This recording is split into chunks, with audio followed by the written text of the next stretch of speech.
Good morning, सुप्रभात। सभी को सुबह सुबह की नमस्ते, हरिहर।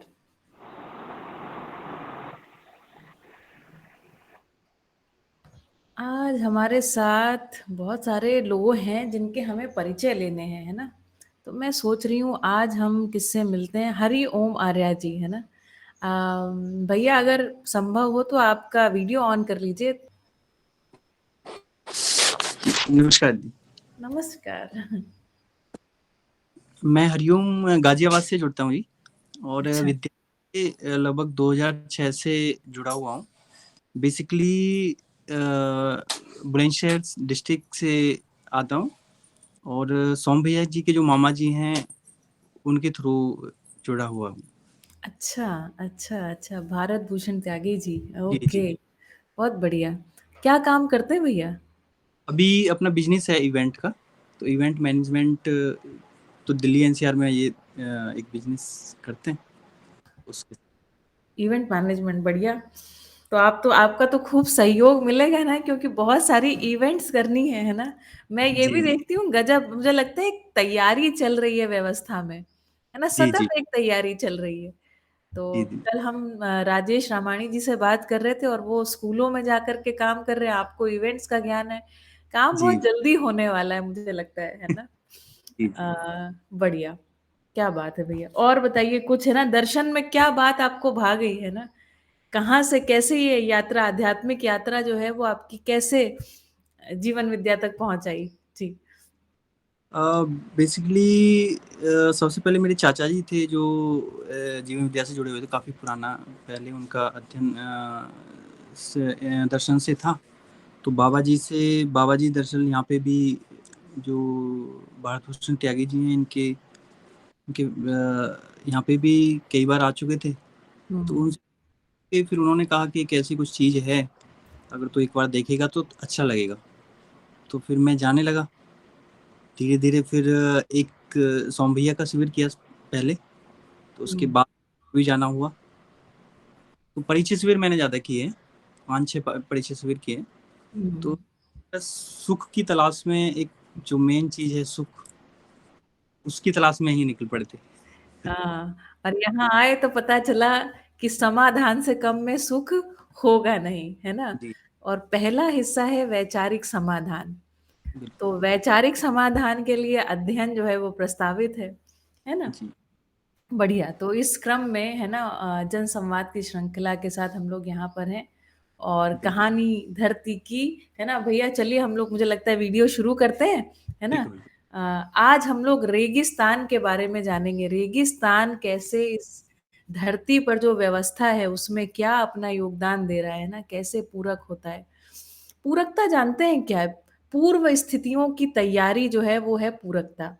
जी सुनिए, पूर्व स्थितियों की जो तैयारी है, जैसे हमारे आने के लिए जो जीवावस्था है, जीवावस्था के आने के लिए जो प्राणावस्था है, प्राणावस्था के आने के लिए जो पदार्थावस्था है, पदार्थावस्था के होने के लिए ब्रह्मांडीय किरणें, है ना। ये सब पूर्वावस्था, उस हिसाब से तैयारी। हम भी पूर्वावस्था है किसकी? मानवीय परंपरा की, है ना। मानव जो है इस धरती पर आराम से रहे और धरती मानव के साथ आराम से रहे, इसकी पूर्वावस्था हम हैं। तो इस विधि से हम पूरक हैं, है ना। इस अर्थ में हमारा जो भी जन चर्चाएं हैं वो हैं। ठीक है, चलिए। तो सभी का स्वागत है जो लोग नए जुड़े हैं। आज हम लोग हरिओम भैया से उनका परिचय ले रहे थे। वे गाजियाबाद से हैं। 2006 से भारत भूषण त्यागी जी के द्वारा वो दर्शन से जुड़ गए। सोम भैया के 5-6 शिविर किए करीब, और उसके बाद से लेकर के अभी, है ना, एकदम अध्ययनरत हैं। इवेंट मैनेजमेंट की उनकी कंपनी है, उसमें कुछ जो भी है दिल्ली एनसीआर रीजन में वो अपनी सर्विसेज देते हैं। चलिए, बहुत बढ़िया। आइए देखते हैं आज का वीडियो। हम करते करते एपिसोड 15 तक पहुंच गए हैं। 25 हमारे जो ये हैं अभी तक के,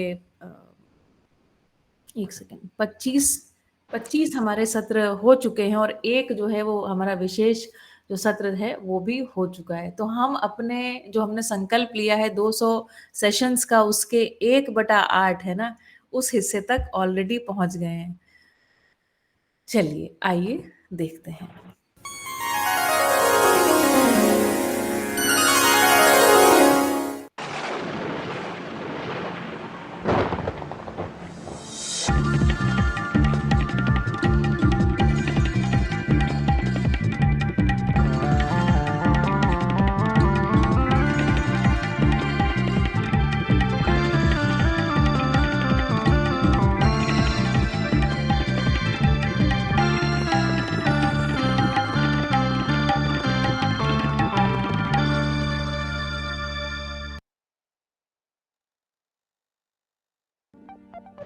ये छोटे और अजीब से दिखने वाले जीव हैं डंग बीटल्स। ये सुबह से शाम तक एक ही काम करते हैं, दूसरे जानवरों के मल को इकट्ठा कर उसे गेंद का आकार देना और फिर उस मल को जमीन के भीतर अपने घर में ले जाना। पर यह कोई खेल नहीं है। ये मल डंग बीटल्स का भोजन होता है और जो मल ये नहीं खा पाते वो जमीन के नीचे दफन हो जाता है। इससे रेगिस्तान जैसी बंजर भूमि को मैन्योर मिलता है और उसमें भी वनस्पति निकलने लगती है। ये छोटा सा आहार चक्र बड़े से रेगिस्तान का एक अहम हिस्सा है और कई जैव रूपों के लिए जीवन का आधार भी। ऐसे कई राज छुपे हैं रूखे से दिखने वाले रेगिस्तान के इकोसिस्टम में। यहां जीवन कैसे पनपता है ये किसी रहस्य से कम नहीं। रेगिस्तान यानी डेजर्ट में पनपने वाले जीवन से पहले ये जान लेना जरूरी है कि आखिर डेजर्ट्स धरती के किस हिस्से को कहते हैं। रेगिस्तान धरती का वो हिस्सा है जहां बारिश या तो बिल्कुल नहीं होती या फिर बहुत कम होती है और इसी वजह से यहाँ के वातावरण में बहुत कम नमी यानी बहुत कम ह्यूमिडिटी होती है। तकनीकी तौर पर यह माना जाता है कि जिन इलाकों में एक वर्ष में 25 सेंटीमीटर से कम बारिश होती है उन्हें रेगिस्तान की श्रेणी में रखा जाता है। आमतौर पर रेगिस्तान का नाम सुनते ही आंखों के सामने रेत की तस्वीर तैर जाती है, लेकिन ये धारणा गलत है। डेजर्ट्स रेत के अलावा पत्थर, पहाड़ और बर्फ से भी बनते हैं। रेत वास्तव में पत्थर के बहुत बारीक कण होते हैं जो सदियों से अपक्षय यानी वेदरिंग की भौगोलिक प्रक्रिया के कारण रेत का रूप ले लेते हैं। जहां धरती का ज्यादातर भाग पानी से घिरा है, वहीं धरती का लगभग 1/5 हिस्सा मरुस्थल यानी रेगिस्तान है। पूरे विश्व में कुल 12 डेजर्ट्स हैं। इनमें से कुछ गर्म हैं तो कुछ शीत मरुस्थल यानी कोल्ड डेजर्ट्स हैं। विश्व के कुछ गर्म मरुस्थलों में से प्रमुख है अफ्रीका का सहारा डेजर्ट, मध्य पूर्व एशिया का अरेबियन डेजर्ट और ऑस्ट्रेलिया का ग्रेट सैंडी डेजर्ट, जबकि मंगोलिया का गोबी डेजर्ट और चीन का तकला मकान कोल्ड डेजर्ट्स के उदाहरण हैं। अंटार्कटिका विश्व का सबसे ठंडा रेगिस्तान है और सहारा सबसे गर्म। किसी भी रेगिस्तान के निर्माण में हवा के बहाव की सबसे महत्वपूर्ण भूमिका होती है। इस बहाव के कारण अलग अलग तरह के डेजर्ट्स का निर्माण होता है।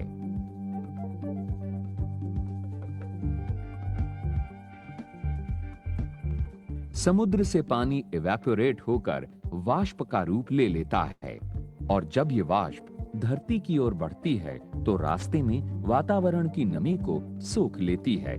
इससे बादल बनते हैं। जब ये बादल नमी को थामे नहीं रख पाते तो फिर वर्षा होने लगती है।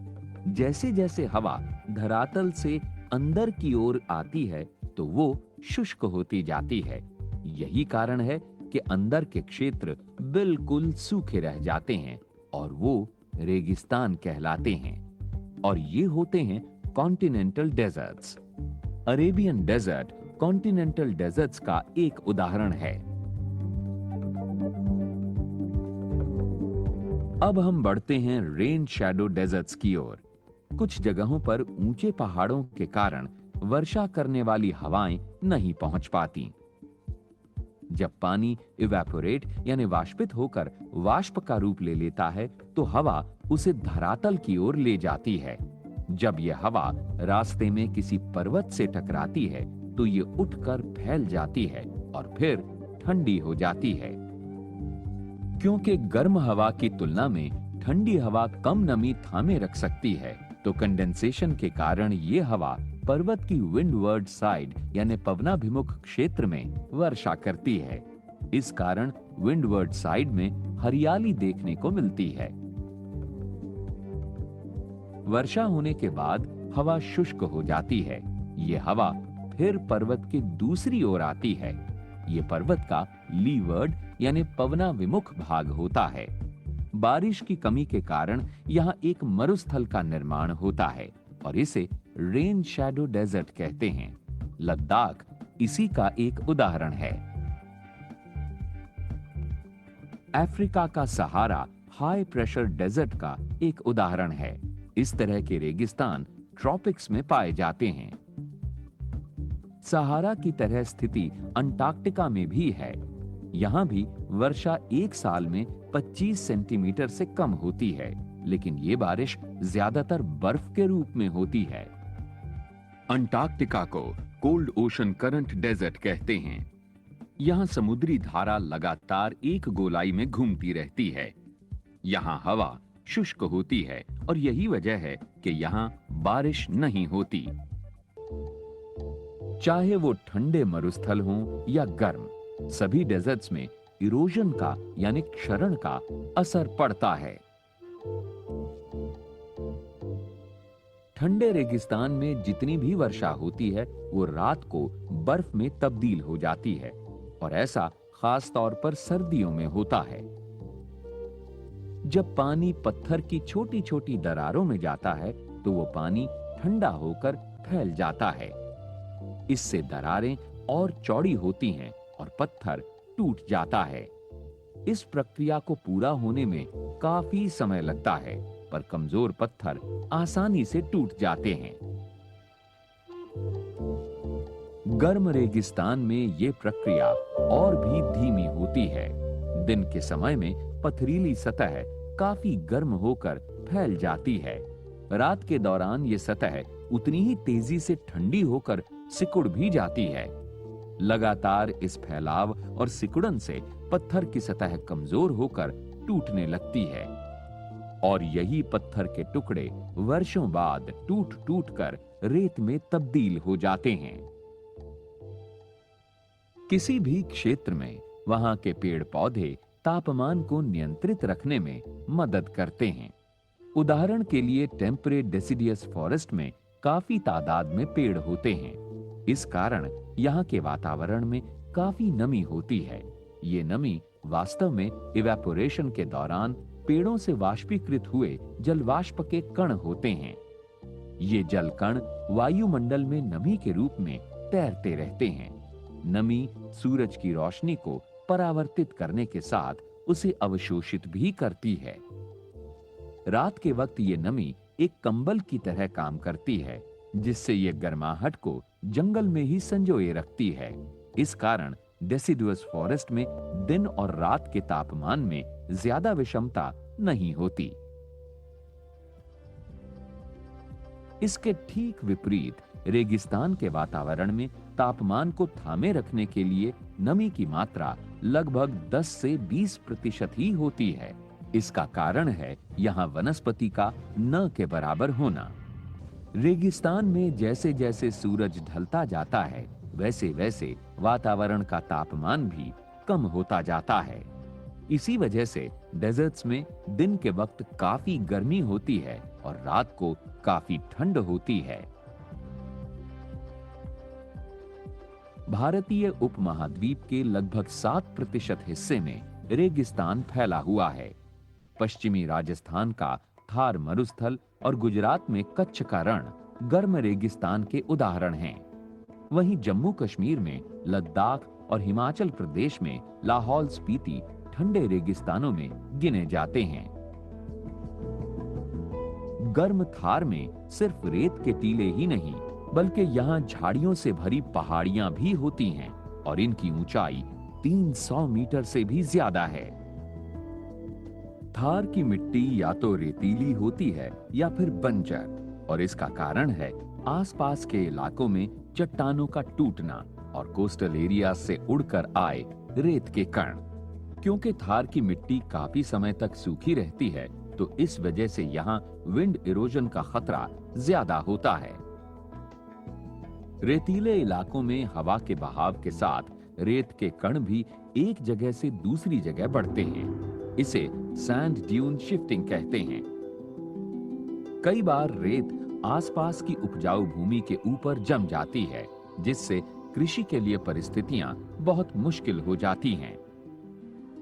इस सैंड ड्यून शिफ्टिंग की समस्या का स्थायी समाधान है कि यहाँ कुछ खास किस्म के पौधे लगाए जाएं, जो भुरभुरी मिट्टी को थामे रख सकें। ये विंड रेजिस्टेंट पौधे हवा के वेग को कम करते हैं और मिट्टी की ऊपरी उपजाऊ परत को विंड इरोजन से भी बचाते हैं। अरावली की पहाड़ियां और वनस्पतियां एक तरह से दक्षिण पूर्व में थार डेजर्ट की सीमा हैं। थार के मुकाबले अरावली का वातावरण ज्यादा आर्द्र यानी ज्यादा ह्यूमिड है। ये आर्द्रता थार को पूरब और गंगा की घाटी की ओर बढ़ने से रोकती है।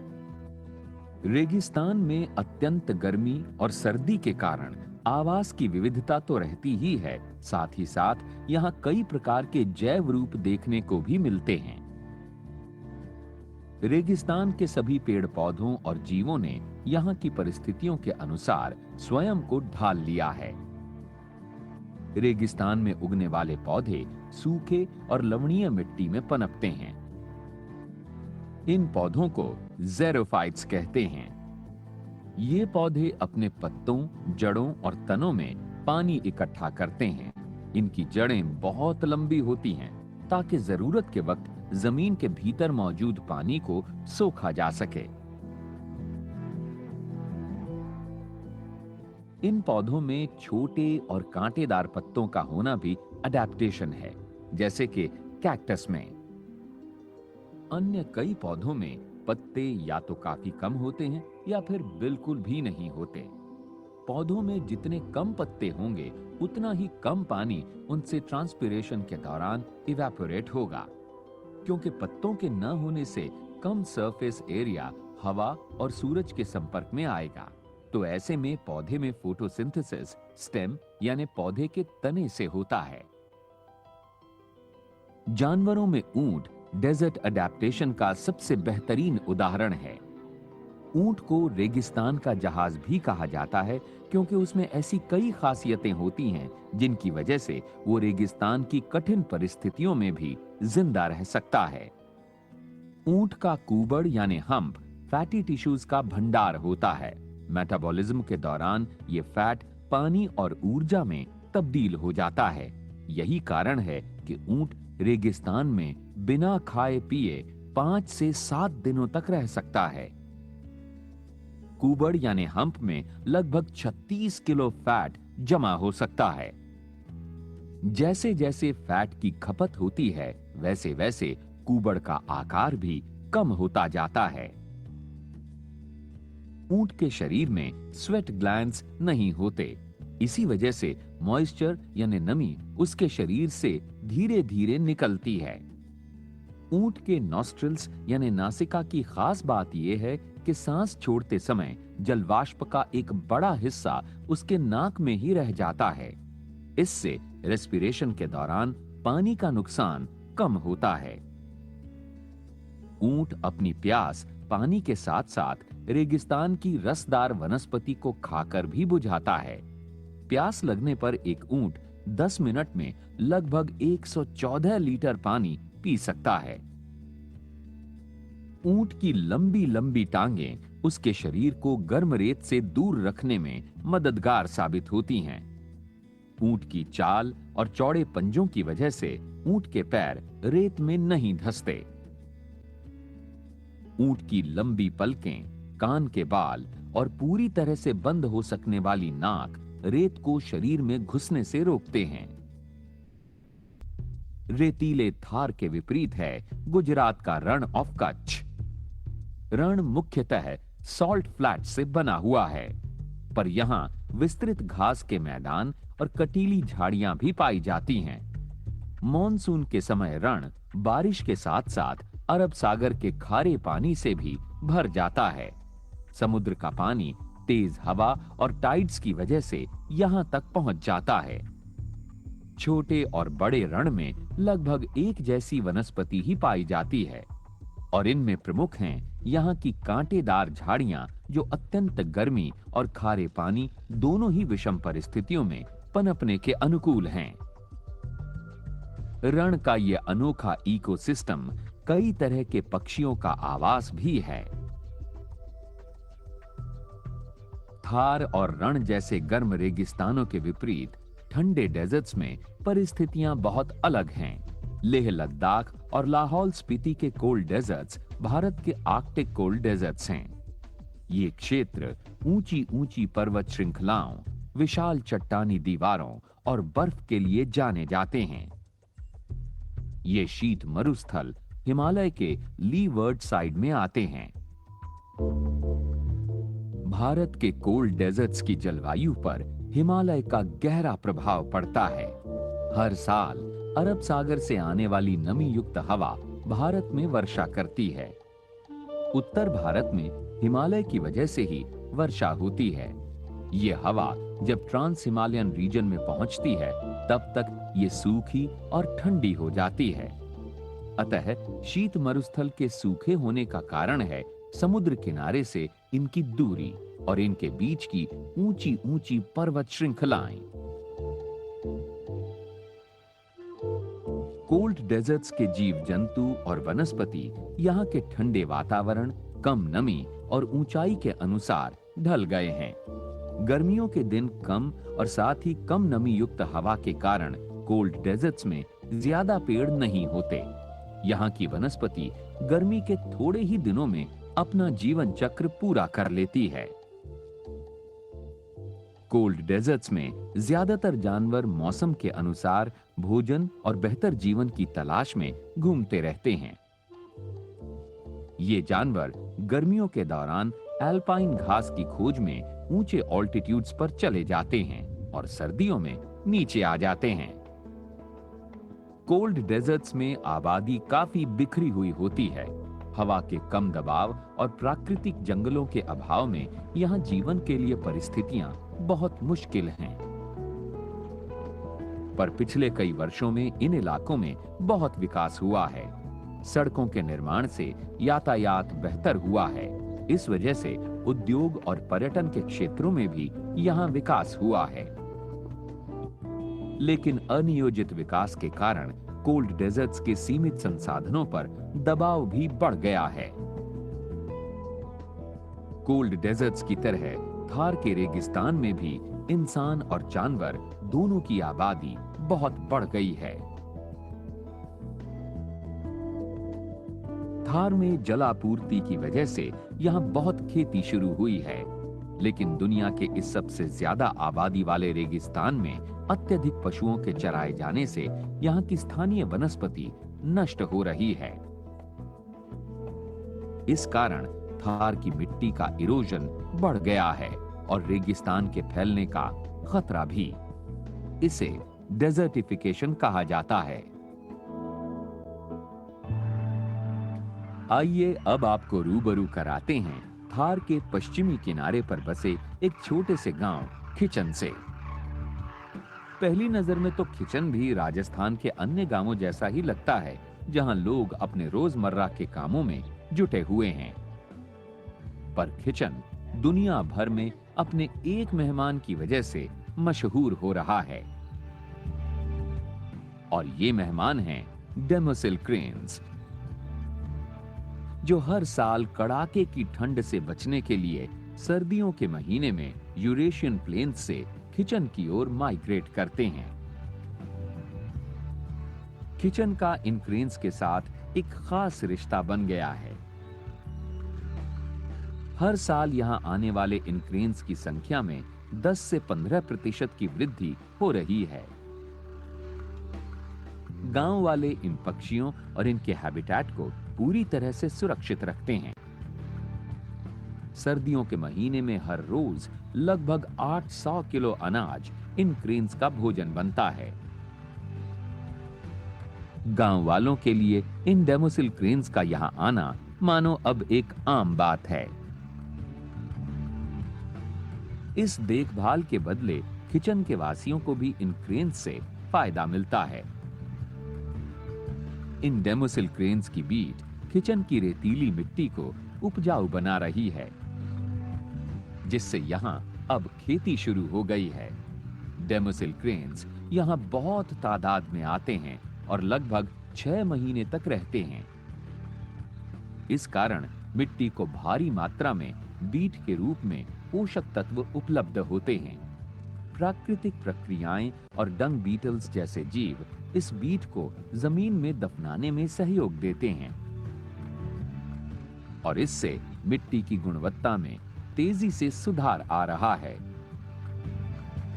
पिछले कुछ वर्षों में खिचन में विदेशी पर्यटन इन क्रेन्स को देखने की वजह से काफी बढ़ा है और इससे गांव की अर्थव्यवस्था भी बेहतर हुई है। कैसे इंसान प्रकृति के साथ तालमेल बना सकता है, खिचन के लोग इसकी बेहतरीन मिसाल हैं।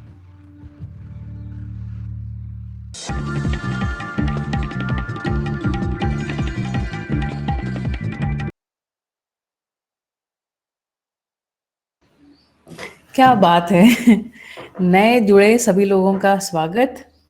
और उसी के साथ आज हमने देखा, आज जाना रेगिस्तान को। मैं जब ये वीडियो देख रही थी तो मैं सोच रही थी कि इस अस्तित्व की हर एक इकाई समाधान के स्वरूप में, समाधान के रूप में ही प्रकाशित है। क्या मतलब इस बात का? इस बात का ये मतलब कि जो इकाई जहां पर है उससे हर एक दिशा, कोण, आयाम, परिप्रेक्ष्य में अपने आप को पूरक उपयोगी के रूप में ही प्रमाणित कर रही है। ऐसा नहीं है जैसे आज हम ऊंट को देख रहे थे, तो ऐसा नहीं है कि भाई देखिए ऊंट के शरीर की रचना या किसी और भी जीव जानवर के शरीर की रचना ऐसी है ना, कि वो एकदम सटीक है। किसी भी वीडियो में आज तक ये नहीं कहा गया कि भाई ऊंट है ना थोड़ा व्यवस्था में ज्यादा लंबा बन गया, ऊंट है ना उसकी उसकी नाक थोड़ी ठीक नहीं बनी, ऐसी बनी होनी चाहिए थी, है ना। तो दूसरी बात मैं ये भी देख रही थी आज कि हर क्षण है ना, जो भी हम जब ऑब्जर्व कर रहे हैं तो इस ऑब्जर्वेशन में पाते हैं कि जो भी विकास हुआ है ना, विकास क्रम, विकास की इस जर्नी में जो भी विकास हुआ है ना, वो ऐसा एकदम पूर्ण है, संपूर्ण है कि एक है ना, एक स्वयं में एक आह्लाद, एक स्वयं में मुझे खुशी होती जब मैं इसको देखती हूँ। और दूसरी बात ये कि देखिए मध्यस्थ दर्शन सह अस्तित्ववाद जो ये प्रस्ताव है ना, ये प्रस्ताव बहुत खूबसूरत है इस अर्थ में कि हमारी परंपरा में, भौतिकवाद में यदि हम मनोविज्ञान या दर्शन में थोड़ा जाते हैं तो पता चलता है अपने भीतर कुछ झांकना है। आदर्शवाद में जाते हैं तो भी है ना, स्वयं को लेकर के कुछ झांकने की वस्तु बनी रहती है। लेकिन जहाँ यहाँ पर सह अस्तित्ववाद में कह रहे हैं जरा नजर को घुमाओ, है ना, व्यवस्था के रूप में इकाई और इकाई की परस्परता में हम अध्ययन कर रहे हैं। तो ऐसा इकाई और इकाई की परस्परता में देखने जाते हैं ना, तो सीधा परमात्मा के ही दर्शन होते हैं, उससे कम होता नहीं है ना। और परमात्मा की पूर्णता को देख के मन एकदम प्रसन्न हो जाता है ना। तो उम्मीद करते हैं कि आप भी बड़े ध्यान से इस वीडियो को देख रहे होंगे। चलिए थोड़ा टेस्ट कर लिया जाए। बताइए किन क्षेत्रों को हम रेगिस्तान के नाम से जानते हैं? किसे कहते हैं रेगिस्तान, है ना? क्या नंबर था, कितने सेंटीमीटर से कम यदि वर्षा किसी स्थान पर होती है तब हम कहते हैं कि ये एक रेगिस्तान है। हाँ जी जी, एस के भैया। 25 centimetre 45 25 yes yes yes 25 centimetre से कम, करेक्ट, सही जवाब। अच्छा, अब कोई दूसरा बताए इस बात का उत्तर। इस दुनिया का सबसे ठंडा रेगिस्तान कौन सा है? इस दुनिया का मतलब इस धरती का, है ना, इस धरती का सबसे ठंडा रेगिस्तान कौन सा है? देखते हैं कौन सुन रहा था। आज सुशील भैया बहुत देर से आए हैं। इस दुनिया का सबसे ठंडा रेगिस्तान अंटार्कटिका। अरे वाह, क्या बात है अलका जी, बहुत बढ़िया। बताइए सबसे गर्म रेगिस्तान कौन सा है? सबसे गर्म रेगिस्तान। देखिए अगर ध्यान से ये सारे वीडियोस देखें और पता चला आप सहारा। केबीसी, हाँ यस, केबीसी में पहुंच गए, आपको बड़ी हेल्प हो जाएगी। Thank you. सहारा, सहारा सबसे गर्म रेगिस्तान है। बहुत बढ़िया। अच्छा, और देखते हैं। हिंदुस्तान के गर्म रेगिस्तानों के 2 आपको एग्जाम्पल बताने हैं। हिंदुस्तान में हमारे पास गर्म रेगिस्तान है, ठंडे रेगिस्तान भी हैं। आपको बताना है उनके उदाहरण। कोई और बताए? हर्षिता, निमिषा दीदी, है ना? आपने थोड़ा देर से आज ज्वाइन किया। अरविंद भाई, हरिओम भाई, छोटू अंकल, नितिन भाई, रानी बहन, भरत भाई, बताइए गरम रेगिस्तान के उदाहरण। हम जहां बैठे हैं गुजरात की जमीन में, एक तो यही है और एक हमारे पड़ोस में है। बताइए, अनम्यूट कीजिए और बताइए जी। थार जी, थार। थार, और दूसरा? ये जम्मू कश्मीर के पास लद्दाख। लद्दाख तो ठंडा है भैया। दूसरा वो जगह है जहां मैं बैठी हुई हूँ, रन ऑफ कच्छ। ठीक है, हाँ मैं कच्छ भुज में रहती हूँ, है ना? जी और 14 नवंबर से लेकर के 14 फरवरी तक, है ना, याद रखना भी बड़ा आसान है। 14 नवंबर को होता है चिल्ड्रंस डे, 14 जी फरवरी को होता है वैलेंटाइंस डे। 14 नवंबर से लेकर के 14 फरवरी तक यहाँ पर व्हाइट डेजर्ट को ओपन किया जाता है पर्यटन के लिए। आज जब मैं ये वीडियो देख रही थी, तो मैं देख रही थी जो हमारे यहाँ पर जो पक्षी हैं, माइग्रेट होकर के फ्लैमिंगोज आते हैं। इसी तरीके से राजस्थान में भी थार के मरुस्थल के आसपास के एरिया में भी, जिस गांव की कहानी अभी दिखा रहे थे, तो वहां पर भी हमने देखा एक पक्षी है, वो उड़ करके माइग्रेट होकर के आता है तो इस तरह से पूरक होता है कि उस जमीन को बेहतर बनाता है ना। यहाँ हम लोग जब कच्छ की बात करते हैं तो फ्लैमिंगोज भी यहाँ के बहुत सारी जो वनस्पतियां हैं, जो जमीन है उसको काफी सारा बढ़िया करने का काम करते हैं, यहाँ के दलदल जो है। और दूसरी चीज खुद भी है ना, जो जो यहाँ के दलदल है उसमें जो पाए जाने वाले कीड़े मकोड़े हैं, वो जब फ्लैमिंगोज खाते हैं, आते हैं तो काले से, एकदम गंदे से काले से दिखाई पड़ते हैं, और जब जाते हैं तो एकदम उनके जो गाल है ना, एकदम गुलाबी गुलाबी हो करके यहाँ से जाते हैं। तो मैं ये सोचती हूँ कि भाई क्या पूरकता है ना, प्रकृति की।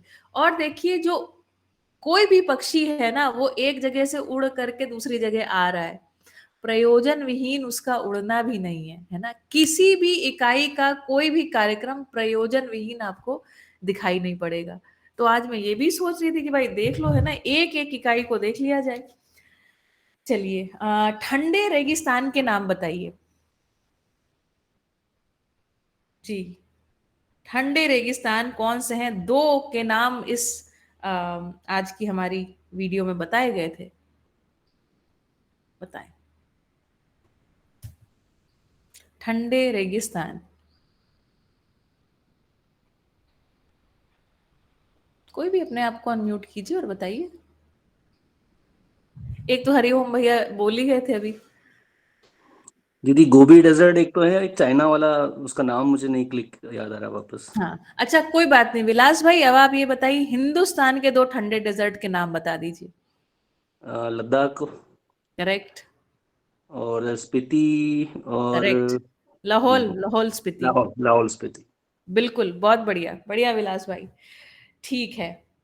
अम आज की क्लास में हम, आज की क्लास तक, है ना, जितने भी वीडियोस देखे तो हम ये देख पाए कि प्रत्येक एक स्वयं में किस प्रकार व्यवस्था है, सतत, है ना, निरंतर समाधान के रूप में ही अपने आप को प्रकट कर रही है, अपने आप को एक्सप्रेस कर रही है, अपने आप को व्यक्त कर रही है, और समग्र व्यवस्था में भागीदारी है ना। शरीर रचनाएं देखिए आपने कितनी सुंदर है, ये तो गजब है ना। मतलब टेक्नोलॉजी, टेक्नोलॉजी क्या, हम लोग तो कॉपी कैट लोग हैं ना। ऐसा हम अभी तक कुछ कल्पना कर नहीं पाए हैं जो अभी अस्तित्व में ऑलरेडी हो नहीं, है ना। ये भी एक देखने की बात है। ठीक है। और जैसे लाहौल स्पीति या लेह लद्दाख की बात कर रहे थे, तो पहले एक जगह शब्द बोला विकास किया है, फिर कहते हैं अनियोजित विकास किया है ना। और अनियोजित विकास के फलस्वरूप जो संसाधन है उन पर दबाव बढ़ रहा है ना। जो वस्तुएं, जो स्थान, जो परिस्थितियां जो हैं, वो इस प्रकृति में किसी प्रयोजन से हैं, है ना, उनको हमने पर्यटन का केंद्र बना दिया। तो जैसे कच्छ में बहुत सारे लोग आते हैं यहाँ पर 2 चीजें घटती हैं। एक तो ये आता है अपना 14 नवंबर से लेकर के 14 फरवरी तक कच्छ डेजर्ट का ये जो फेस्टिवल रहता है, इस दौरान खूब यहाँ पर ये रहता है ना, झमाझम। और दूसरी चीज होती है आशापुरा, एक मंदिर है यहाँ पर, मतलब दुनिया के नहीं, भारत के कोने कोने से लोग पद यात्राएं करते हैं। अभी ये जो ये नवरात्रि आ रही ना, इसमें पद यात्रा करते हैं। और ये पद यात्रा एक लंबी दूरी तक होती है, लेकिन उसमें 60 किलोमीटर के करीब है ना, जगह जगह पे थोड़ी थोड़ी दूरी में स्टॉल लगाए जाते हैं और भक्त लोग ही जा रहे होते हैं और भक्त लोग ही एक दूसरे को सर्व कर रहे होते हैं। ऐसा करने के फलस्वरूप जानते हैं, वो 60 किलोमीटर का रास्ता प्लास्टिक के कप्स है ना, प्लास्टिक के प्लेट्स, प्लास्टिक की चीजों से, और इतना कचरा उससे पूरी तरह से भर जाता है ना। जब मैंने पहली बार 10-12 साल पहले जब मैंने इसको देखा, मेरा तो मतलब दिमाग खराब हो गया कि कैसे। और रास्ते यहाँ बहुत खूबसूरत है, इतने खूबसूरत रास्तों में कैसे कोई दोनों साइड गंदगी कर सकता है। और उस गंदगी को करने के बाद अब मुझे लगता है शायद किसी कुछ तरीके से वो लोग सफाई करते हैं कुछ समय बाद, पहले तो सफाई करते ही नहीं थे। और जब तक वो प्रकृति है ना, पेड़ पौधे उगा उगा के साल भर वापस तैयार करती थी, वापस गंदगी हो जाती थी, है ना। तो पर्यटन जो है वो वास्तव में कितना आवश्यक है मनुष्य जाति के लिए, अभी फिलहाल है ना, इसको सोचने की बात है। पर्यटन का कोई प्रयोजन है भी कि नहीं है ना, मनुष्य दूर गमन करेगा कि नहीं करेगा। ठीक है, तो इन सब बातों के जवाब हमें अपने आप ही मिलने लगते हैं, समाधानित होने के क्रम में, संबंधों के निर्वाह के क्रम में अपने आप मिलने लगते हैं ना। प्रयोजनशीलता से कम में जी करके मानव सुखी नहीं होगा। ठीक है, चलिए तो शुरू करें आज का पठन। ठीक, हमने कल बात करी थी, बाबा जी कह रहे थे इंटेलेक्चुअल प्रॉपर्टी राइट, एक नाम रख दिया है ना। इंटेलेक्चुअल प्रॉपर्टी राइट को देखते हैं क्या कहते हैं आगे बाबा जी। कॉकरोच को सबसे विकसित प्राणी बताकर, है ना, मानव का अध्ययन छोड़कर कॉकरोच को सर्वाधिक विकसित प्राणी बताकर, रासायनिक खाद बनाकर, कीटनाशक बनाकर हम मानव की मंजिल नहीं पाएंगे। मानव की मानसिकता को देखिए क्या कह रहे हैं, मानव की मानसिकता को धन के रूप में, शोषण के रूप में प्रयोग करके भी मानव अपनी मंजिल को नहीं पाएगा। इसका नाम दिया है इंटेलेक्चुअल प्रॉपर्टी राइट। विश्व की सर्वोपरि संस्थाएं और न्यायालय भी इसे स्वीकारना चाह रहे हैं, है ना। संस्थाएं कुछ होती नहीं है, न्यायालय में कौन बैठा है, तो आदमी ही बैठा है ना। इन सब बातों को स्वीकार ले रहे हैं। आगे अपना प्रस्ताव रख रहे हैं, जीवन की अक्षय शक्तियां हैं, उसको कहाँ शामिल किया जाए, उसको भोग द्रव्य के रूप में कैसे उपयोग किया जाए, इसका उत्तर कोई देगा क्या? जीवन को समझकर ऐसा प्रस्ताव रखा है। किसका प्रस्ताव? तो इंटेलेक्चुअल प्रॉपर्टी राइट का जो प्रस्ताव है उसको प्रश्न कर रहे हैं बाबा जी कि क्या इसको कोई जीवन को समझ करके ऐसे प्रस्ताव रख रहे हैं। यह कहाँ तक मानव जाति के लिए उपकारी है, कह रहे हैं इंटेलेक्चुअल प्रॉपर्टी राइट, क्या ये मानव जाति के लिए कहाँ तक उपकारी है, इस पर हम कभी जनसंवाद को आमंत्रित करेंगे। मेरा अनुभव यह कहता है कि मानव की जीवन शक्ति को कितना भी उपयोग करें वह घटने वाली नहीं है। इसे आप अनुभव करें, करोड़ों आदमी अनुभव करके देख सकते हैं। जीवन शक्तियों का जितना भी उपयोग करें, शक्तियां और ताजा व प्रखर होती हैं। देखिए हम सभी परिचय शिविरों से गुजर चुके हैं और ये बात को हम सभी, है ना, इसको हमने स्वीकार किया, इसके साथ हमारी सहमति है कि जीवन शक्तियों का जितना हम उपयोग करते हैं, शक्तियां ताजा और प्रखर होती हैं। मनोबल का इस्तेमाल, है ना, जो मन की हमारी शक्ति है, इसका कितना भी इस्तेमाल करें, तुलन विश्लेषण कितना भी करें, तो ऐसा लगता है क्या कि अब हमारी ये शक्ति खत्म हो गई है? ऐसा तो होता नहीं। जितना आज उपयोग किया, कल उससे ज्यादा प्रखर हो जाती है, ऐसा भी हम पाते हैं। इस विधि से जीवन शक्तियों का कितना भी उपयोग करें, वे खत्म नहीं होती हैं। उनको तादाद में बांध नहीं सकते, तादाद मतलब सीमा में बांध नहीं सकते, उस पर कोई नंबर नहीं लगा सकते कि इतना नंबर था, कल हमारे पास 100 कैलोरी तुलन विश्लेषण के लिए ऊर्जा थी, आज हमारे पास 50 कैलोरी बची है। ठीक है, ऐसा हम कर नहीं सकते। उनको तादाद में बांध नहीं सकते। बांधने जाओगे तो बांधने वाला ही विकृत होगा। इस प्रकार बुद्धिवाद से भी हम कैसे गिरवी करते हैं, दास बनते हैं, शोषण का आधार बनाते हैं, इसका नमूना है यह, है ना। क्या नमूना है यह? Intellectual property right. ठीक है, मैं समझता हूं यह मानव विरोधी है ना। अपनी बात को उन्होंने रखा, कह रहे इंटेलेक्चुअल प्रॉपर्टी राइट जो है वो मानव विरोधी है, सह अस्तित्व विरोधी है। बुद्धि को शोषण का आधार बनाकर, द्रोह विद्रोह का आधार बनाकर, बपौती बनाकर, हमारा बुद्धि के लिए आपको टैक्स देना है ऐसा बताकर हम समाज बनाने की घोषणा करते हैं, है ना। कितनी सुंदर बात कह रहे हैं इंटेलेक्चुअल प्रॉपर्टी राइट बिल्कुल भी, है ना, मानवीय परंपरा में तो ये बिल्कुल चला जाएगा, विलय हो जाएगा। कह रहे हैं मैं समझता हूं यह मानव विरोधी है, सह अस्तित्व विरोधी है। बुद्धि को शोषण का आधार बनाकर, द्रोह विद्रोह का आधार बनाकर, बपौती बनाकर, हमारा बुद्धि, है ना, जिसने कुछ पाया तो कह रहे हैं हमारा बुद्धि के लिए आपको टैक्स देना है ऐसा बताकर हम समाज बनाने की घोषणा करते हैं। कह रहे हैं, है ना, जो हिडन मीनिंग है वो ये है कि ये हो नहीं सकता, समुदाय में आप फंसी जाएंगे, है ना, व्यक्तिवादी मानसिकता में आप फंस ही जाएंगे। यह क्या सच्चा हो सकता है? यह सोचने का मुद्दा है। मेरे अनुसार यह सर्वथा मिथ्या है ना, ये पूरी तरीके से बेकार की बात है।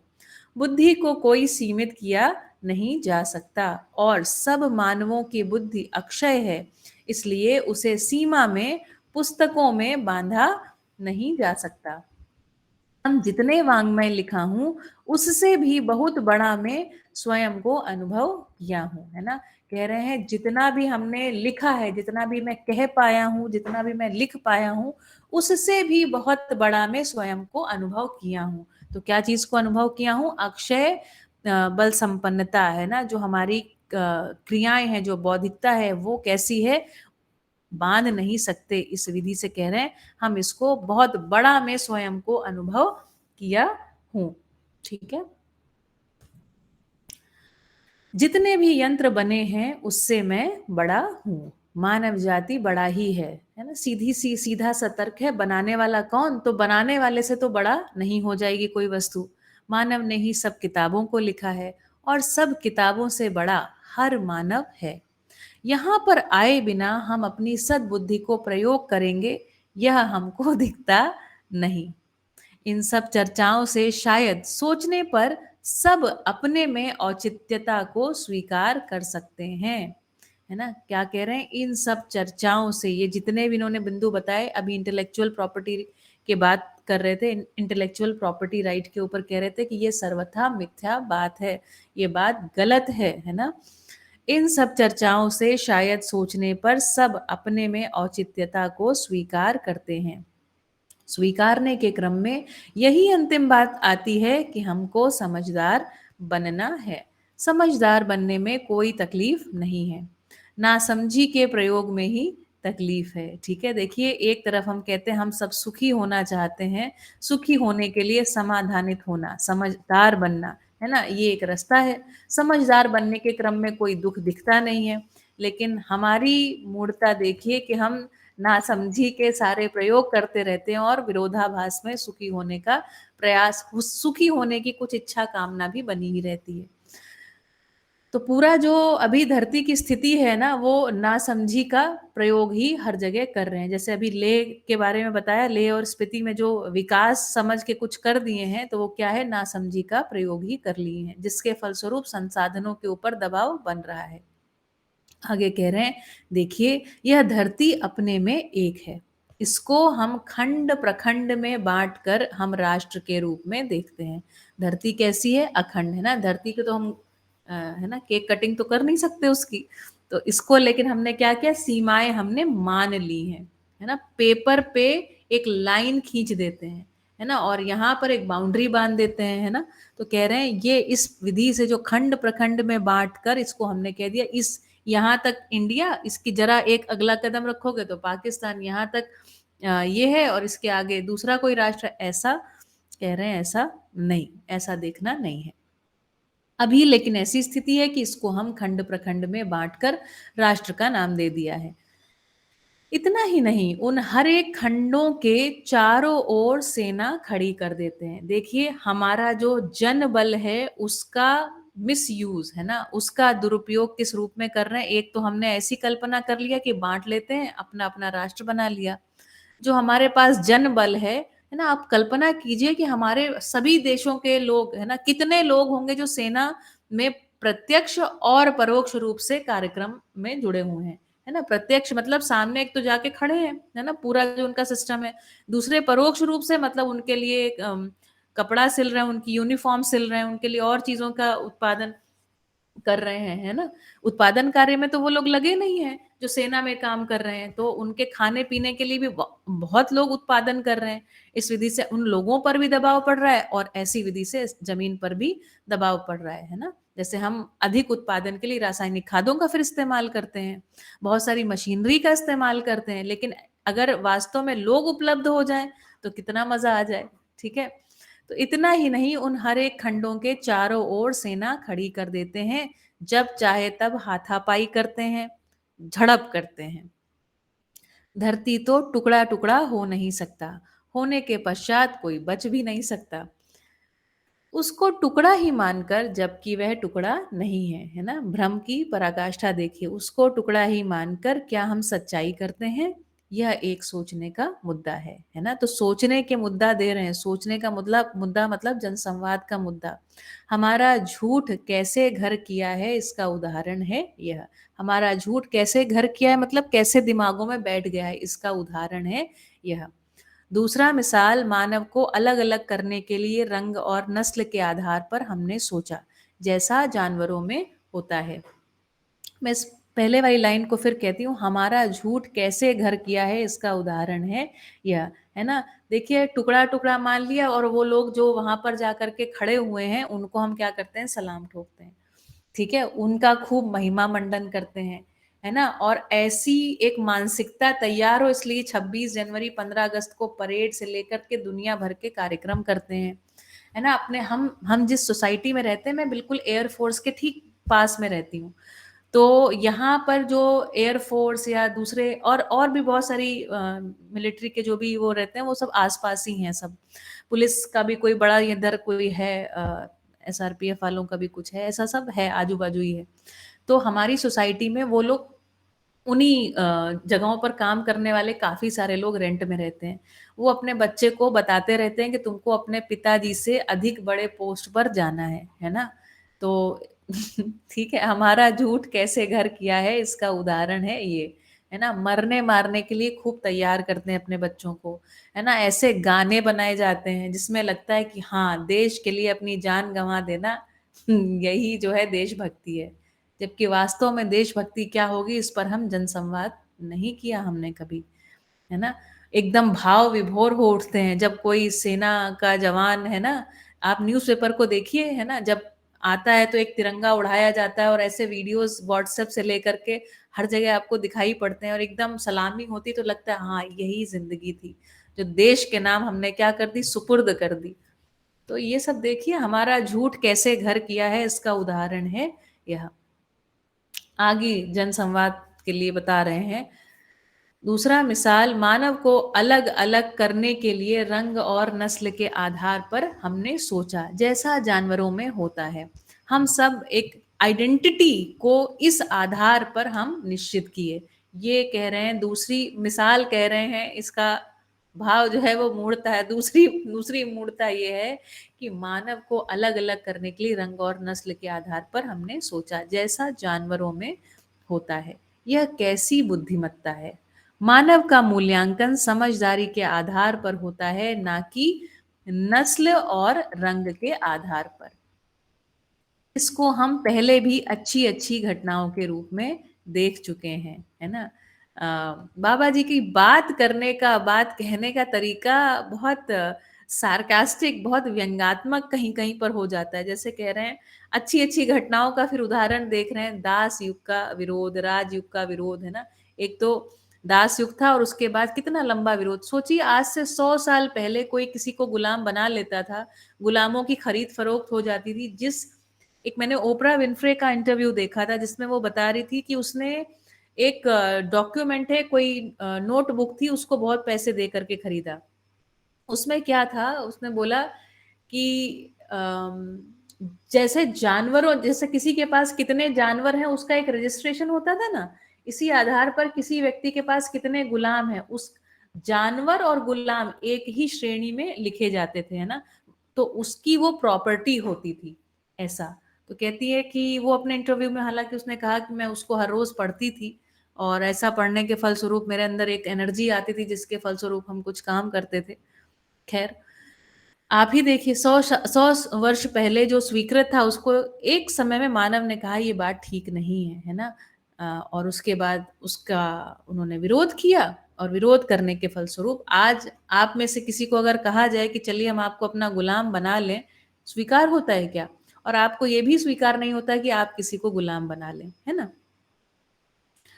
तो धीरे धीरे इसी विधि से, है ना, जैसे जैसे मानव समझदार होगा अपने आप ही परिमार्जन परिवर्तन दिखाई पड़ने लगेगा। जैसे दास युग का विरोध, राजयुग का विरोध, राजयुग से प्रजातंत्र के लिए मानव संक्रमित हुआ, इसी विधि से हम लोग संक्रमित आगे भी होंगे। किंतु समाजवादी या मानववादी व्यवस्था के आधार पर व्यवस्था करने के लिए अभी तक हम निष्णात हो नहीं पाए हैं। तो कह रहे हैं कि देखो, मानव में एक चल तो रहा है ना, है तो उसके अंदर कि मुझे आगे जाना है, ये चीज ठीक नहीं है, जो ठीक नहीं है उसके आगे की जो भी कल्पना मानव में बनती है उसके लिए आगे मानव चलता ही है ना, एक प्रयास करता ही है। लेकिन उसमें दिक्कत क्या आ गई कि समाजवादी या मानववादी व्यवस्था के आधार पर व्यवस्था के लिए अभी तक हम निष्णात नहीं हो पाए हैं। हम मानते हैं कि निष्णात हो गए हैं, है ना, हम निष्णात मतलब एक्सपर्ट हो गए हैं। झूठ यहाँ है कि हम मानते हैं हम पा गए हैं, है ना। अगर हमने ये मान लिया कि हम पा गए हैं, अब हो गया, अब इससे अधिक हो नहीं सकता, तो अब क्या होगा, आगे गति होगी नहीं, है ना। यहाँ बैठे सारे लोग अभी जो है मानव जो बाबा जी ने मानवीय संविधान को लिखा है, इस रूप में व्यवस्था को प्रस्तावित कर दिया है। तो सारा अध्ययन के फलस्वरूप व्यवस्था जो है हमारे सामने प्रकट होगी, और उसके लिए हम, मुझे लगता है, स्वयं स्फूर्त विधि से कदम लेंगे। कह रहे हैं झूठ यहाँ है, हम मानते हैं कि हम पा गए हैं। तो कह रहे हैं अभी सेलिब्रेट नहीं करना है, अभी क्या करना है, देखो भाई पाए नहीं है, इस बात को स्वीकार करके आगे के प्रस्ताव पर थोड़ा विचार सागर मंथन को कीजिए। क्या पा गए? सुविधा पाए हैं, युद्ध द्रोह शोषण तो है ही, तो झूठ का स्रोत कहाँ कहाँ है। राष्ट्र की सोच, धरती विखंडित है ऐसा सोचना, संविधान है ना, शक्ति केंद्रित शासन, है ना, इस जगह पर पहुंचे हैं। राष्ट्र सर्वोपरि, संविधान सर्वोपरि, यह माना गया। संविधान का मर्म क्या निकला?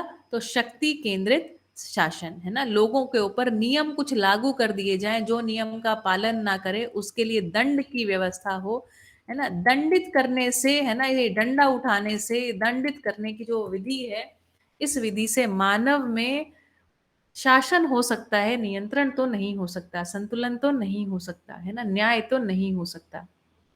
तो शक्ति केंद्रित शासन ये अधिकतम हमारी कल्पना में आया, अब हम इसे शिफ्ट करने के लिए समाधानित हो रहे हैं, है ना, उसके लिए जो प्रस्ताव है उसका अध्ययन कर रहे हैं। तो शक्ति केंद्रित शासन क्या है? तो गलती को गलती से रोकना, अपराध को अपराध से रोकना, युद्ध को युद्ध से रोकना, है ना। तो कह रहे ये इसका नाम है शक्ति केंद्रित शासन, है ना। और देखिए, आप जब थोड़ा सा इंटरनेट पे सर्च कर लीजिएगा, किसी भी इकोनॉमी में, किसी भी अर्थव्यवस्था में जो अधिकतम उनका जो जीडीपी वगैरह रहता है ना, उनका कुछ नंबर रहता है ना, वो अधिकतम नंबर किसी भी मिलिट्री को ही समर्पित रहता है ना। तो ये भी सोचने की बात है। आप कल्पना कीजिए ऐसी स्थितियों में जब हम मानवीय परंपरा लाने के क्रम में जब हम इन सब चीजों से मुक्त होंगे, तो कितना सारा अपव्यय है ना बंद हो जाएगा। ठीक है, तो गलती को गलती से रोकना, अपराध को अपराध से रोकना, युद्ध को युद्ध से रोकना, ये काम नहीं है। बाबा जी कहते हैं सुधार ही दंड है, सुधार ही दंड है। तो सुधार के कार्यक्रमों के ऊपर जनसंवाद।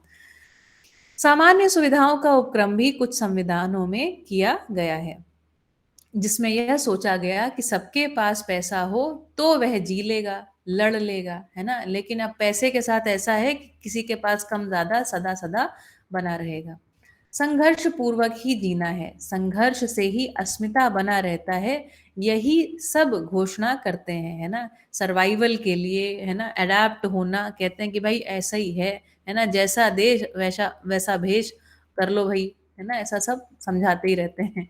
इन घोषणाओं में क्या सच्चाई कर रहे हैं? सारे झूठ की जड़ इन्हीं घोषणाओं में है। इसी पर आधारित परिवार, व्यापार, शिक्षा आदि झूठ के पुलिंदे के नीचे दबे हैं, है ना। हम सरवाइव हो जाएं, इसको सक्सेस बता दिया जाता है। फिर ऐसा बता दिया जाता है सक्सेसफुल हो जाओगे तो हैप्पीनेस आ जाएगी। ये सब होता नहीं है। होता नहीं तो फ्रस्ट्रेट हो जाते हैं, फिर ढूंढते तो रहते ही हैं, है ना। और उस ढूंढने के क्रम में यहाँ तक भी पहुंच जाते हैं। कह रहे हैं कुछ इससे छूटने की कोशिश करते हैं तो कुछ दबे रह जाते हैं। हमारी इच्छा है शिक्षा में परिवर्तन करने की, है ना। तो एक जागृत मानव की इच्छा क्या है? तो वो कह रहे हैं शिक्षा में परिवर्तन करने की इच्छा है। अभी हम जीवन सहज 10 क्रियाओं को प्रमाणित करने को तत्पर हुए हैं। जीवन होने की स्वीकृति हर मानव में है ही। हर व्यक्ति अपने मन से कहता ही है कि जीवित हूं, जीवंत हूं। किंतु जीवन क्या है? जीवन का प्रयोजन क्या है? जीवन का अध्ययन करता कौन है? जीवन की 10 क्रियाओं को मैंने समझा है, जी कर देखा है, ये मुझ में प्रमाणित हुई हैं। जीवन की 10 क्रियाओं का नाम पहले समझ लें, ठीक है। तो फिर एक एक करके नाम समझाते हैं और उसके बाद में बात करते हैं। तो जीवन की 10 क्रियाओं को हम लोग कल समझेंगे, ठीक है। आज के लिए इतना ही। बढ़िया। तो बताइए आज क्या ध्यान में आई बात आपके? आज के पूरे सत्र से 1 घंटा होने को है, 8:29 हो गए हैं जी। छोटू नमस्ते। अंकल नमस्ते जी। हाँ, बढ़िया। आज का रण के बारे में कोल्ड रण था, ऐसे तो मुझे कल्पना भी नहीं थी कि इसको भी रण कहे ले लद्दाख ये सब। जी तो अच्छी सीरीज है। और आपने देखिए संरक्षण के बारे में जो कहा, देश के लश्कर के बारे में, तो भारत कभी यानी कि हमारी एक ये रही है भूमिका, अहिंसा का देश है, और कभी लड़ाई सामने से जाकर नहीं किया है, ऐसा काफी कुछ। ठीक बात है, ठीक बात है। तो फिर भी जब बाहर से आक्रमण होते हैं 62 में, चीन ने, अभी भी चीन का एक दबाव बना ही रहता है कहीं कहीं। बिल्कुल। सतत वो चालू ही रहता है हमारे ऊपर। तो इसलिए जहाँ शासन अनुशासन नहीं है वहाँ पर कुछ है ना, पर अनुशासन वो जरूरी होता है। तो इसलिए हाँ, मजबूरी है हमारी भी लश्कर रखना और वो एक अच्छे से संभालना, उनका भी एक उत्साह बना रहे, यानी कि उत्साह हम एक बाजू मानवीय दृष्टि है और एक बाजू जो हालात हैं अभी, उसको भी देखना होगा। बिल्कुल। ये मेरे को थोड़ा लगा कि ऐसे कमेंट्स करना थोड़ा सा संभाल के बोलना चाहिए ताकि गलत मैसेज न जाए। अस्तु। देखिए जब हम बात कर रहे हैं ना अंकल जी, तो ये सहअस्तित्ववाद विधि से जो प्रस्ताव है उसकी बात कर रहे हैं, है ना। तो और पहली बात ये, हम अपने आप को एक अखंड जो मानवीय परंपरा है उसमें देखें, है ना। और ये कोई ऑफेंड या ऑफेंस और डिफेंस है ना, ये दोनों बातें नहीं है। स्वाभाविक सी बात है कि हमारे शरीर बने रहे, है ना, हमारा जो भी यह बना रहे, इसके लिए हमको जो भी शरीर विधि से करना पड़ेगा वो तो करेंगे ही, कर ही रहे हैं। लेकिन साथ ही साथ, है ना, अगर हमें शिफ्टिंग चाहिए, है ना, मानवीय परंपरा तक हम सोच पाते हैं यदि, तो इस विधि से हमें वैचारिक समाधान को उपलब्ध करवाना ही पड़ेगा। तो कितना उपलब्ध कराना पड़ेगा? समस्त मानवों में उपलब्ध कराना पड़ेगा, है ना। चाइना में, पाकिस्तान में और दूसरी सभी जगहों पर ये उपलब्ध कराना पड़ेगा। एक समय आएगा जब ये सीमाएं स्वतः विलय हो जाएंगी संबंधों में, है ना। तो अभी नहीं विलय हो रही है, कोई बात नहीं। तो अभी करने लायक कार्यक्रम क्या है कि अभी इस प्रस्ताव को, इस विचार को जनसाधारण तक पहुंचाया जाए, है ना। अभी जागृत मानव की इच्छा के स्वरूप में देखा ही हमने कि शिक्षा संस्कार में इसको ले जाना, ठीक है। अपने सर्वाइवल के लिए, है ना, शरीर के सर्वाइवल के लिए जो कार्यक्रम अभी बने हुए हैं, भाई दूसरा व्यक्ति आकर हमला करी दे तो क्या करें, बचाव तो करेंगे, है ना। तो बचाव करना आवश्यक है, लेकिन साथ ही साथ आगे क्या प्रस्ताव है, क्या इन बातों को कंटिन्यू करते रहेंगे, ये भी एक प्रश्न है, सोचने वाला मुद्दा है। कब तक हम गौरवान्वित होते रहेंगे मर मर के, है ना। बताइए, विचार कीजिए जी। एक मैं उदाहरण दूं जी। एक हमारे मानस का, हमारे ऑफ्थेल्मिक फ्रेटर्निटी यानी कि आंखों की सर्जन है मदुराई जी। तो चाइना के डॉक्टरों को आंखों की सर्जरी के बारे में काफी उन्होंने काम किया, वर्षों तक जाते रहे हर साल, और उनको चाइना का सर्वोच्च पद भी दिया, पुरस्कार जो सम्मानित किया जी। बैंक अभी नाम याद नहीं आ रहा है, यानी कि कहने का मतलब कि एक हमारा भारतीय जो ये है ना हमारी परंपरा, उसको तो ये बात है ही, परस्परता और सहकार और सभी के लिए सम्मान, इस तरह की बात है। नहीं, ठीक बात है, बात के रूप में तो है हमारे पास, आचरण के रूप में है कि नहीं है, है ना, ये प्रश्न है। और देखिए अंकल जी, बात बार बार हमारे भारत की नहीं है, हम अखंड समाज सार्वभौम व्यवस्था के अर्थ में विचार कर रहे हैं। उस स्थिति में, है ना, ये सीमाओं का विलय होना है, और वो होगा। मैं ये नहीं कह रही हूँ आज ही सारी जो सीमा सुरक्षा बल है उसको हटा लिया जाए और सबको उत्पादन में लगा दिया जाए, ऐसा नहीं कह रही हूँ, लेकिन इस बात तक, यहाँ तक कल्पना को तो दौड़ाइए कि इसकी आवश्यकता होगी एक समय पर, ऐसा होगा, है ना। यदि ऐसा नहीं होगा तो अखंड समाज सार्वभौम व्यवस्था भी नहीं होगी, है ना। यदि हम यही सुरक्षा कार्यक्रम इसी तरीके से एक दूसरे के साथ असुरक्षित रहे, है ना, धरती को हमने खंडों में बांट लिया, खंडों में बांटने के फलस्वरूप इस तरीके से झगड़ा करते रहे और झगड़ा को हम स्वीकार भी करते रहे कि भाई झगड़ा तो करना ही पड़ेगा, अंतिम दिन तक करना पड़ेगा, ऐसी तो बात नहीं है। झगड़ा तो विलय होना पड़ेगा। झगड़ा कहाँ विलय होगा, समझदारी में विलय होगा कि हमारे तुम्हारे संबंध हैं। एक लाइन खींचने मात्र से, है ना, ये संबंध खराब नहीं होते। अभी तो हम यही मान लेते हैं, एक लाइन कोई आकर के, कोई एक तीसरा व्यक्ति आकर के कहीं दूसरे स्थान से उसने हमारे देश में एक लाइन खींच दिया, है ना, जगह जगह लाइन खींच दिया, हमने उसको मान लिया और मानने के फलस्वरूप अब देख लीजिए क्या हो रहा है ना, उसको हटाने का कुछ समझ नहीं आ रहा है। तो पहला काम अभी, अगर ये बहुत स्ट्रेचफुल लगता है ना कि पता नहीं कैसे होगा कैसे होगा, तो ठीक है, कोई बात नहीं, कम से कम इसको मानसिकता में रखा जाए। और आगे की जो पीढ़ी है ना, वो मुझे लगता है कि ये सब बातों को सॉल्व कर लेगी, है ना। जैसे हमारी पीढ़ी जो है ना, बहुत हद तक जातिवाद से मुक्त है, जबकि हमारे माता पिता और हमारे नानी नाना और दादी दादा मुक्त नहीं थे। मैं मुक्त हूँ, है ना, मैं किसी भी, है ना। अच्छा, और हमको कभी कभी बोलते भी रहे कि ऐसा मत करो, इनके साथ मित्रता नहीं रखो, इनके घर का खाना नहीं खाओ, लेकिन हमने इस बात को कभी माना नहीं माना, है ना। और ऐसा नहीं कि सिर्फ मैंने नहीं माना, किसी ने नहीं माना। हमारे जो स्कूल में लोग थे और बहुत सारी जगहों पर हम जातिवाद से मुक्त हो गए थे, जबकि हमारी मम्मी है ना, आज बैठी भी हुई है, अभी भी थोड़ा छुआछूत ये वो मानती ही हैं, वो मुक्त नहीं हो पाई। लेकिन इसका मतलब ये थोड़ी कि वो अंतिम सत्य हो गया, अंतिम बात हो गई।